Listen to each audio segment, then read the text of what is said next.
Bio का मतलब है लाइफ, बायो इज जीवन, राइट। और मैकेनिक्स एक जो शब्द है उसका मतलब होता है किसी भी मशीन के काम करने के तरीके को समझना, मैकेनिक्स कहलाता है। मैं आपको ये शेयर कर दिया मैंने ऑलरेडी, ठीक है, तो आपको मिल जाएगा ये, तो लिखने लिखने की जरूरत नहीं है, आपको एज इट इज मिल जाएगा, डोंट वरी, बस आप सुन लीजिए, वो ज्यादा अच्छा रहेगा मेरे लिए, ठीक है, मुझे भी इंटरेस्ट बना रहेगा। तो सॉरी, तो बायो मतलब जीवन, जीव, और मैकेनिक्स का मतलब है किसी भी मशीन के काम करने के तरीके को हम लोग कहते हैं मैकेनिक्स। मैकेनिक जैसे एक साइकिल है, एक साइकिल अगर चल रही है तो उसके चलने के पीछे का मैकेनिज्म क्या हो गया कि एक पैडल होगा, पैडल एक एक्सेल से जुड़ा हुआ रहेगा, वो एक्सेल चेन के थ्रू दूसरे एक्सेल से जुड़ी हुई रहेगी, और वो एक व्हील से जुड़ा रहेगा, उसकी वजह से जो साइकिल है वो रनिंग करेगी, वो पूरा मैकेनिज्म है। एक घड़ी का मैकेनिज्म काम करने का अलग है, ठीक है। उसी तरह से हम लोग मानते हैं कि मानव शरीर भी एक मशीन है, तो इस मशीन के काम करने के तरीके को समझना बायोमैकेनिक्स कहलाता है। Simple. So biomechanics is bio is life, and mechanics is basically the process of understanding that or the understanding of the functioning of a machine, how the machine function. So that is called biomechanics. So similar way we are considering human body as a machine too, and understanding the functioning of human body is called biomechanics. So यहाँ पर दो definition है biomechanics की। पहली definition ये कहती है कि it is the science that deals with the forces, internal and the external forces that act on the human body and the effect produced by these forces. That is called biomechanics. The another definition says that we are applying the concept of mechanics to the human body, to the structure and function of human body. That is called biomechanics. So we are dealing with both the things here. We are dealing with the structure and function as well as we are dealing with the forces. तो जब बात दोनों की आती है तो biomechanics की परिभाषा की बात की जाए तो दो तरह की परिभाषा है। पहली परिभाषा वो ये कहती है कि बायोमैकेनिक्स वह साइंस है जो फोर्स के साथ में डील करता है, बल के साथ में डील करता है। बल की बात करूं तो एक आंतरिक बल है, बाहरी बल है। आंतरिक बल मतलब मेरा मस्कुलर फोर्स, मांसपेशियों की ताकत, और बाहरी बल मतलब बाकी सारा जो फोर्स है, गुरुत्वाकर्षण बल हो गया, घर्षण हो गया, अपोनेंट का फोर्स हो गया, एयर फ्रिक्शन हो गया, वाटर फ्रिक्शन हो गया।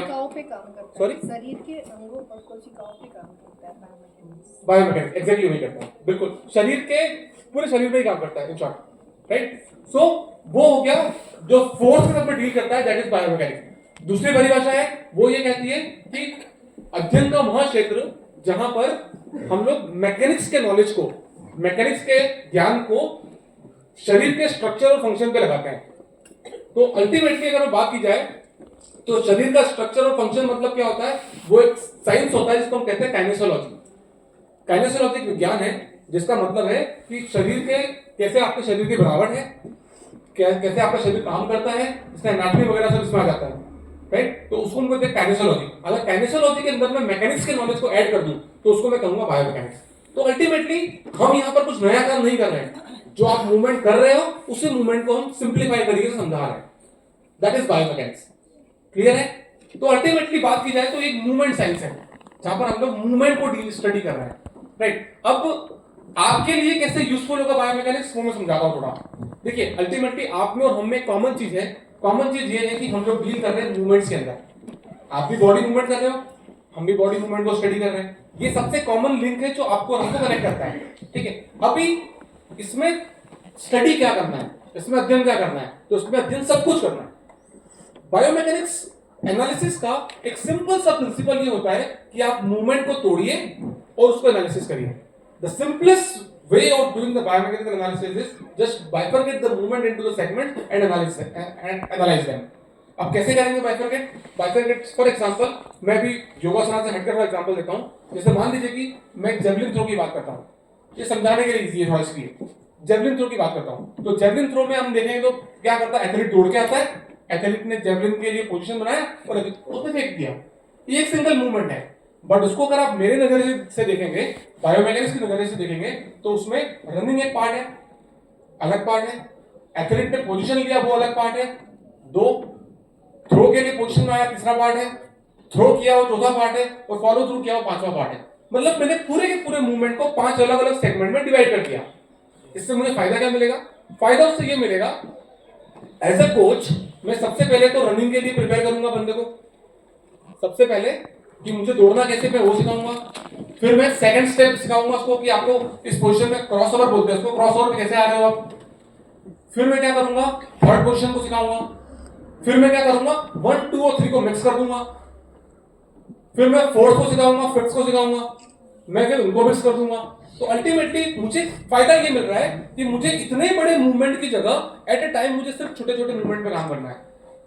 और हम ज्यादा जानते हैं कि अगर हम छोटी चीजों पे काम करेंगे तो हम ज्यादा डिटेल में काम कर सकते हैं, राइट। इसे एक मतलब एक छोटी सी स्टोरी है, फिक्शनल स्टोरी है।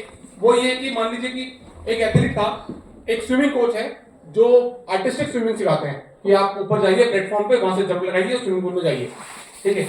एक मेरे जैसा बंदा पहुंच गया उनके पास कि सर मुझे भी करना है। तो कोच ने बोल दिया ओके जाइए ऊपर से ट्राई करिए। ट्राई क्या करना है, ट्राई मुझे उससे टेक ऑफ लेना है, मुझे 2 बार घूमना है और आधे में मतलब 2.5 समर शॉट 2.5 समर शॉट बोलते हैं उसको, घूमने को समर शॉट बोलते हैं ना। तो मुझे जाना है ऊपर जाके एक राउंड, दूसरा राउंड और तीसरा राउंड मुझे पानी के अंदर जाना है। तो कोच बोलता है ठीक है राहुल जाके करिए। मैंने ट्राई किया, मुझसे नहीं हुआ। सेकंड डे फिर कोच बोलता है नहीं फिर से ट्राई कर, होगा। थर्ड डे फिर बोला ट्राई कर, होगा, नहीं हुआ। ऐसे करते करते 8-10 दिन निकल गए। अल्टीमेटली क्या हुआ, मुझे समझ में आ गया कि यार मेरे बस की बात नहीं है, मैं उठ के चला गया। उसी बात में एक दूसरा कोच आया और एक दूसरा बंदा आया। अब उसने क्या किया, अच्छा आपको सीखना है, आपको कितना एक्सपीरियंस है, सर बिल्कुल नहीं है। तो एक काम करिए, आप पहले सिर्फ और सिर्फ ये जंप करना सीखिए कि कैसे टेक ऑफ से मुझे लैंडिंग करना है और क्या मुझे हाथ ले जाना है। फिर उसने मुझे बताया कि जब आपको हवा में होंगे तो आपको ये पोजीशन टक इन करना पड़ेगा, आपको फोल्ड होना पड़ेगा। तो फोल्ड होने के लिए कौन से मसल पे काम करना पड़ेगा, आपको एब्डोमेन की मसल पे काम करना पड़ेगा। तो आप एक काम करिए, इस मसल को पहले स्ट्रांग करिए, फिर आप टक इन सीखिए, फिर आप रोटेट होना सीखिए, फिर आप बॉडी को वापस खोलना सीखिए। उसने मुझे सेगमेंट्स सिखाया और अल्टीमेटली सबको मिक्सअप कर दिया, तो मैं वो काम बहुत इजीली कर पाया। तो यही फंडा बायोमैकेनिक्स का है कोचिंग के अंदर, कि आपको अगर कोई ऐसा आसन किसी को सिखाना है जो थोड़ा कॉम्प्लेक्स हो, तो उस आसन को आप बाइफरकेट कर लीजिए, उसको आप टुकड़ों में तोड़ दीजिए। और टुकड़ों में तोड़ के कैसे तोड़ना वो आपको आगे बताऊंगा। तो आपके लिए क्या होगा, एक बड़े सेगमेंट में काम करने की जगह आपको छोटे छोटे सेगमेंट में काम करना पड़ेगा और वो इजी रहेगा आपके लिए, और बाद में उस सेगमेंट को ऐड ऑन कर दीजिए। इसमें होगा क्या, इसमें सबसे पहली चीज ये है काम करना इजी हो गया। दूसरी चीज ये रहेगी कि आप डिटेल पे काम करोगे। तीसरी चीज ये रहेगी कि आप बेसिक्स बहुत ज्यादा स्ट्रॉन्ग कर लोगे। और हम बहुत अच्छे से जानते हैं कि अगर किसी भी चीज को स्ट्रॉन्ग करना है तो उसका बेसिक्स हमें स्ट्रॉन्ग करना पड़ेगा। तो ये बेसिक फंडा है जिसके हिसाब से बायोमैकेनिक्स जो है वो एक किसी भी कोचिंग साइंस में किस तरह से हेल्प करता है। सो to incorporate the biomechanics into any of the coaching, you need to bifurcate that movement into the different segment, and you need to club all the segment all together in order to achieve the best out of the movement and in order to have the base strong, right?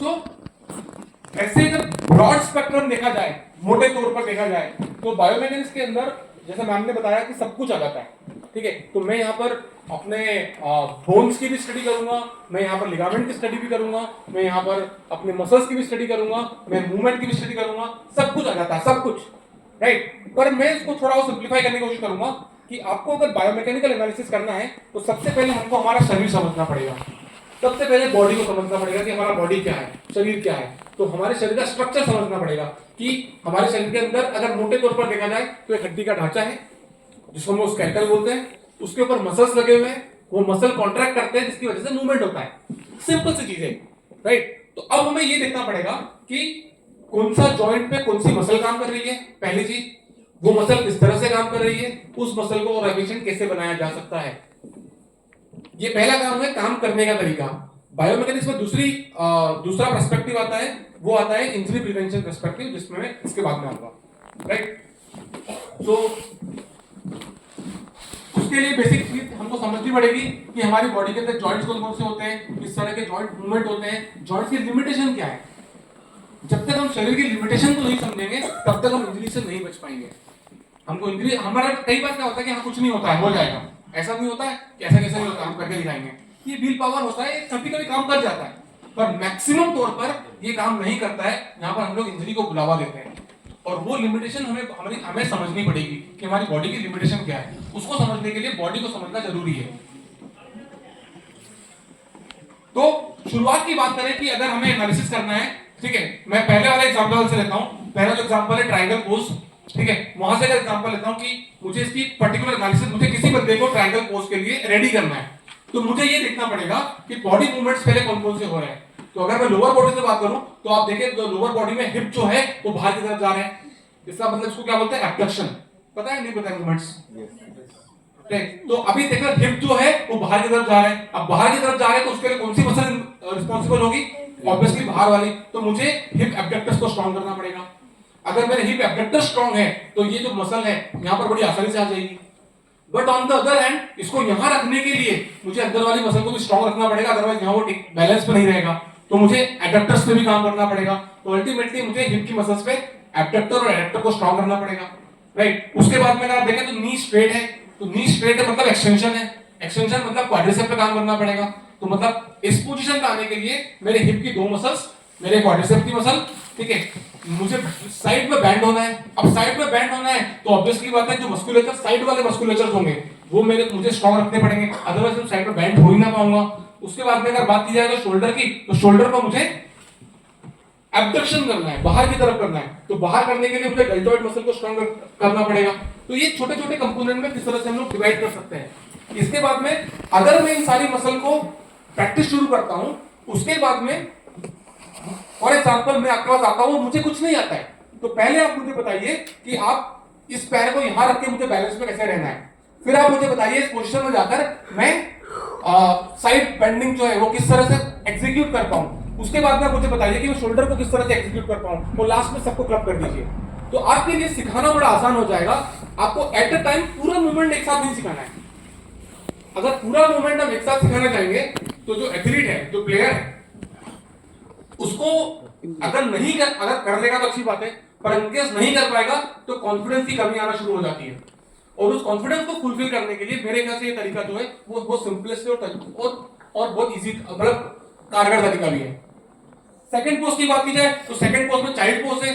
Child pose में आप देखो तो यहाँ पर नी flexion हो रहा है, तो नी फ्लेक्शन हो रहा है, फुल रेंज में हो रहा है, तो उनको रेंज ऑफ मोशन पे काम करना पड़ेगा, मतलब फ्लेक्सिबिलिटी पे काम करना पड़ेगा। उसके बाद में आप देखो तो नी फ्लेक्शन कौन सी मसल कराती है, हमें ये पता करना पड़ेगा, वो कराती है हैमस्ट्रिंग। ये हमें बेसिक्स पढ़ना पड़ेगा।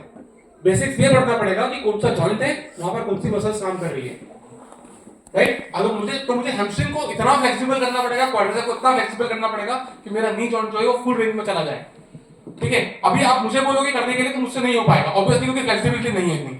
तो उसके लिए मुझे प्रैक्टिस करनी चाहिए, पर इसके लिए मुझे प्रिपेयर कराना पड़ेगा। उसके लिए मुझे हिप जॉइंट पे काम करना पड़ेगा। अब देखिए हिप जॉइंट पूरा खुला हुआ है, मुझे हिप जॉइंट पे काम करना पड़ेगा। मेरी स्पाइन को इतना फ्लेक्सिबल होना पड़ेगा कि वो पूरी तरह नीचे आ जाए। अगर हम इन सब चीजों पे काम नहीं कर पाएंगे तो हम लोग ये अचीव नहीं कर पाएंगे।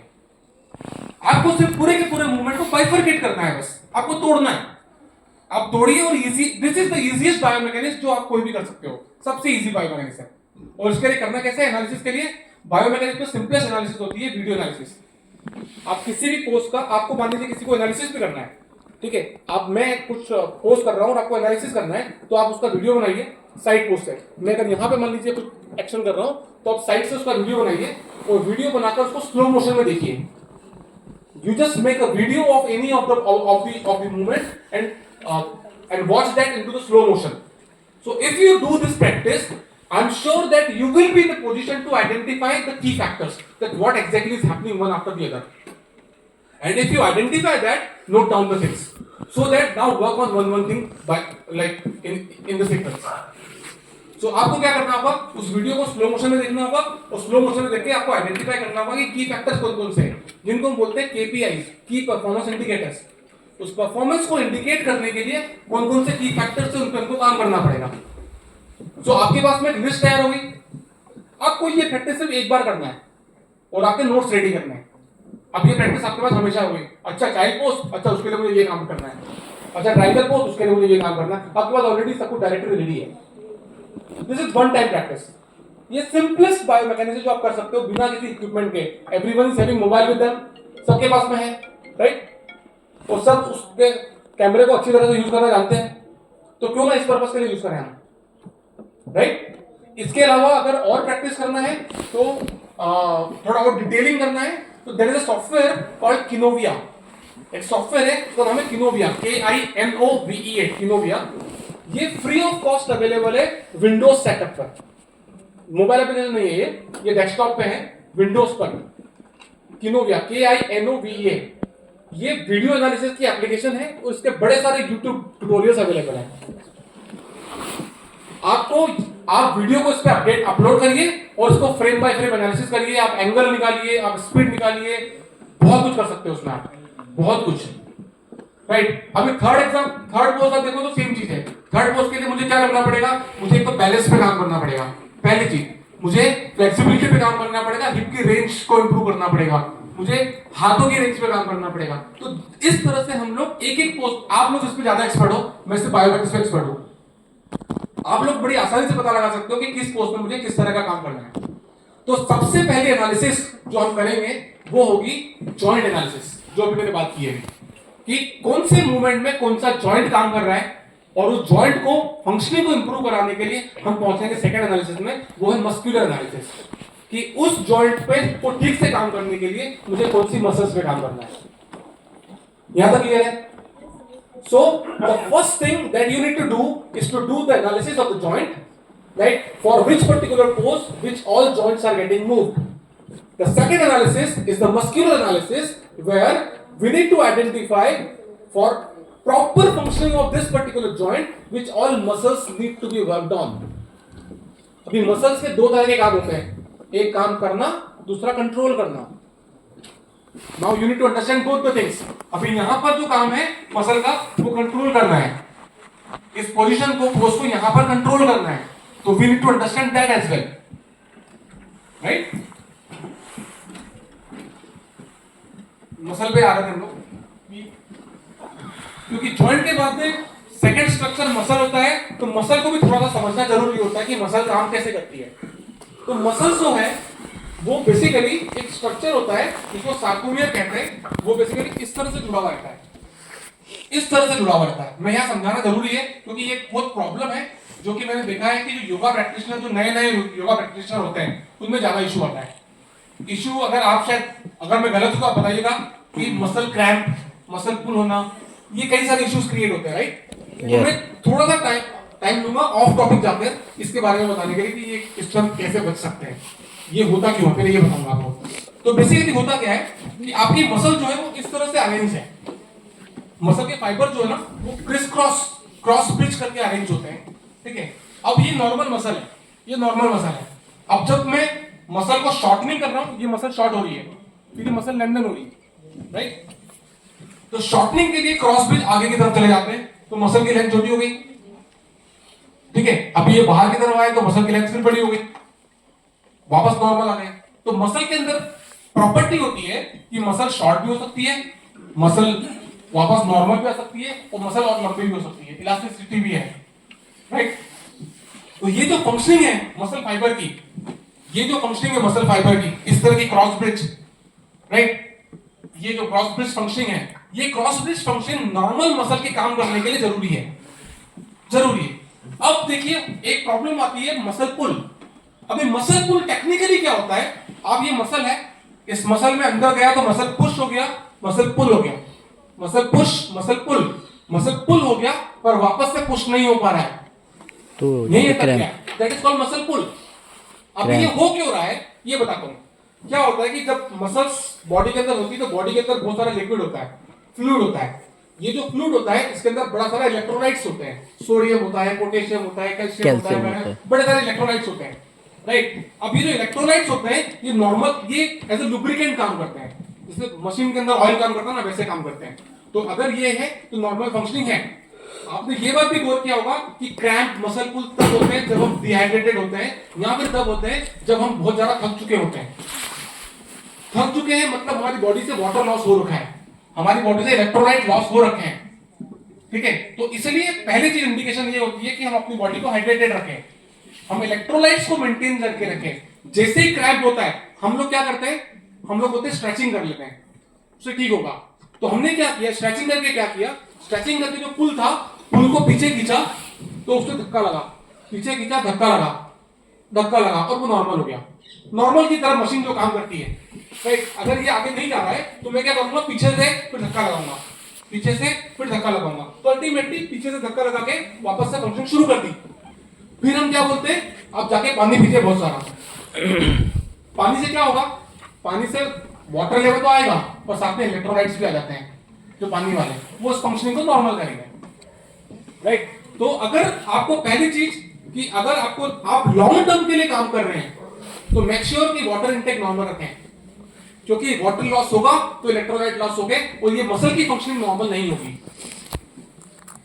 राइट। और अगर ये होता भी है तो stretching is the best option, और उसके बाद में आप वाटर इनटेक को बढ़ाइए, साथ में थोड़ा इलेक्ट्रोलाइट्स को बढ़ाइए। इलेक्ट्रोलाइट्स आप यहाँ जो नमक पानी में घोल पीते हैं या फिर इलेक्ट्रोलाइट्स क्या आता है वो ORS का घोल। हाँ, that is a good option, right?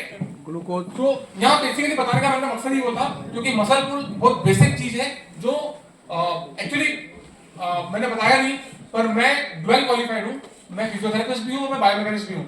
तो मेरे पास कई सारे पेशेंट भी हैं जो इस तरह से आते हैं जो मसल पुल की problem towards the end of the session में आता है कि यार हम तो 2 घंटे से काम कर रहे हैं और हमें मसल पुल हो रखा है। तो ये सबसे बेसिक रीजन होता है कि इस वजह से हो जाता है, राइट।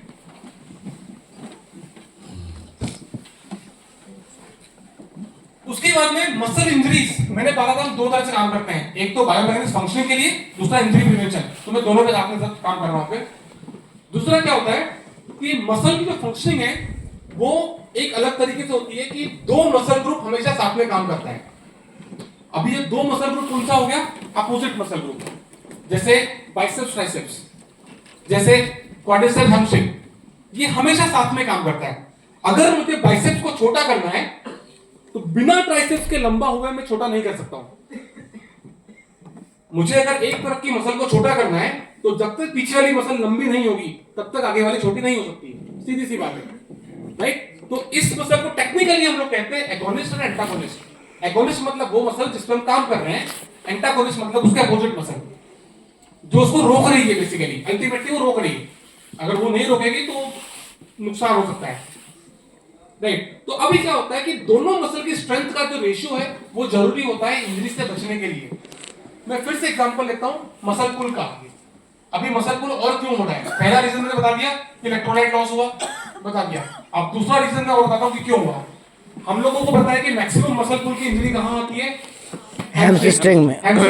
चलिए ठीक है। अभी रीजन क्या होता है, नेचुरली क्वाड्रिसेप और हैमस्ट्रिंग दोनों साथ में काम करेगी, अपोजिट मसल ग्रुप है, ठीक है।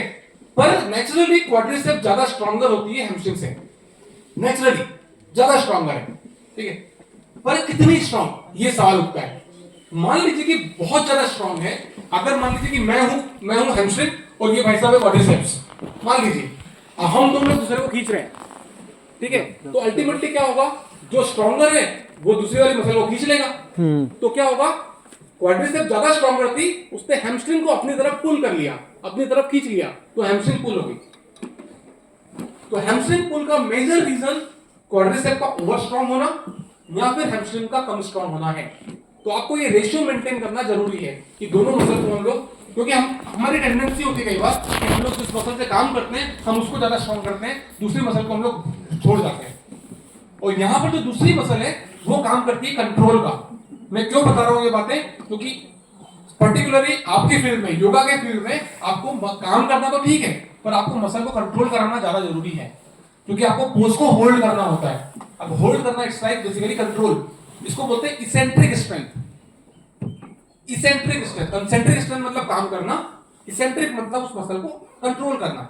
उसका एग्जांपल बताता हूं, जैसे मान लीजिए कि मैंने हाथ ऊपर उठाया, अब आप बोलेंगे हाथ नीचे लेके आइए, मैंने छोड़ दिया, मैंने कुछ नहीं किया, मैंने सिर्फ छोड़ दिया। ग्रेविटी लेके आइए इसको, मैं लेके नहीं आया, पर कंट्रोल में नहीं था।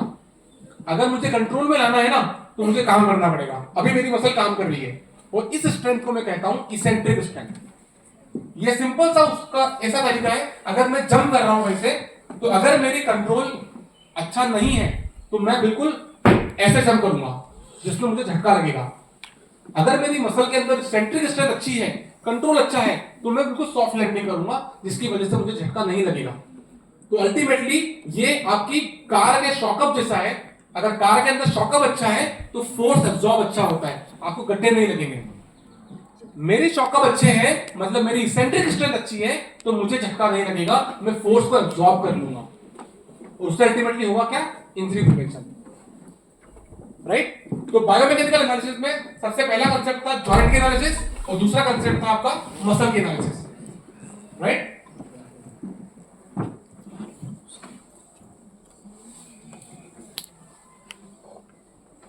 मतलब जब बॉडी स्ट्रेट लाइन में चल रही है, जिसको हम बोलते हैं लीनियर मोशन। एंगुलर मतलब जहां पर एंगल्स चेंज हो रहे हैं, जैसे मैं हाथ मोड़ रहा हूं। और जनरल मतलब दोनों का कॉम्बिनेशन, लीनियर प्लस एंगुलर। अभी एग्जांपल, लीनियर एंड एंगुलर। अभी कैसे, जैसे फॉर एग्जांपल अगर मैं वॉक कर रहा हूं, मैं चल रहा हूं, ठीक है, तो मेरे हिप और मेरे नी जॉइंट पर एंगुलर चेंजेस हो रहे हैं, पर मेरी बॉडी स्ट्रेट लाइन में चल रही है, तो इसको मैं बोलूंगा जनरल मोशन, जहां पर दोनों चीजें एक साथ में आ रही है। अभी बायोमैकेनिकल एनालिसिस दोनों में होती है, लीनियर में भी होती है और एंगुलर में भी होती है। क्या क्या एनालिसिस होती है मैं आपको आगे बताता हूं। सो बेसिकली ये जब एनालिसिस है वो या तो हम डायनामिक मूवमेंट में करें या स्टैटिक मूवमेंट में करें, दोनों कर सकते हैं। डायनामिक मूवमेंट मतलब जब बॉडी मैं चल रहा हूं, स्टैटिक मतलब जब मैं एक जगह खड़ा हूं, मैं एक जगह खड़ा हूं, राइट, दैट इज स्टैटिक। वहां पर भी बॉडी में अपने अंदर मूवमेंट्स हो रहे हैं और उस मूवमेंट के एनालिसिस हम इजीली कर सकते हैं। अभी पूरी की पूरी जो टर्म है बायोमैकेनिक्स, ये सिर्फ दो पार्ट में डिवाइडेड है। एक पार्ट है काइनेमैटिक्स और दूसरा पार्ट है काइनेटिक्स। काइनेमैटिक्स मतलब ऐसे पैरामीटर्स जो किसी भी मूवमेंट को डिस्क्राइब करते हो, जो किसी भी मूवमेंट का वर्णन करते हो, जैसे एंगल कितना था, स्पीड कितनी थी, डिस्टेंस कितना किया, ये ऐसे पैरामीटर्स है जो उसको डिस्क्राइब कर रहे हैं। काइनेटिक मतलब ऐसे पैरामीटर जो बात करते हैं फोर्स की, कि आपने बल कितना लगाया, आपने फोर्स कितना लगाया, वो सब होते हैं काइनेटिक पैरामीटर। अभी बायोमैकेनिकल एनालिसिस में हम लोग ये सब करते हैं, हम लोग काइनेमेटिक पैरामीटर निकालते हैं और हम लोग काइनेटिक पैरामीटर आइडेंटिफाई करते हैं।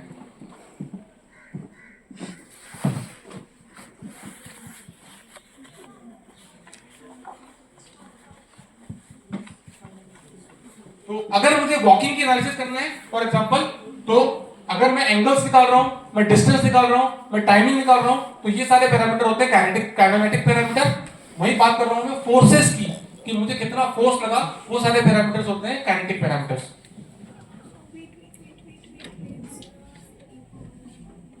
ये कंसेप्ट कुछ जरूरी है जो मैं आप लोगों से डिस्कस करना चाह रहा हूं। इस कंसेप्ट का नाम है काइनेटिक चेन प्रिंसिपल।